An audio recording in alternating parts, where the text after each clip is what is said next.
hancurkan. Assalamualaikum dan salam sejahtera. Saya Amri daripada Pusat Sains Negara. Okey, hari ini kita akan buat satu eksperimen berkenaan liquid nitrogen.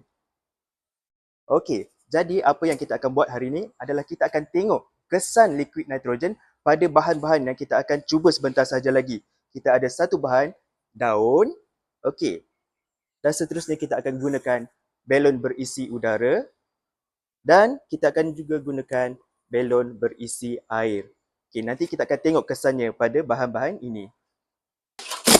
Okey, jadi saya ada sehelai daun kat sini.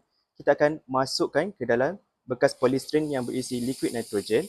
Okey, jadi kita akan tutup untuk beberapa ketika.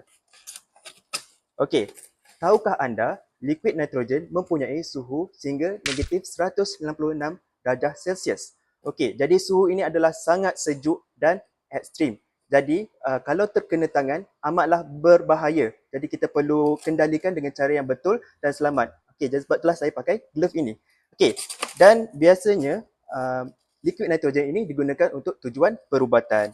Okey, saya rasa dah cukup masa. Kita akan lihat apa yang telah terjadi kepada daun tadi. Okey, saya buka semula. Kita akan ambil daunnya. Okey. Dan kita akan letakkan di tangan saya dan saya akan hancurkan.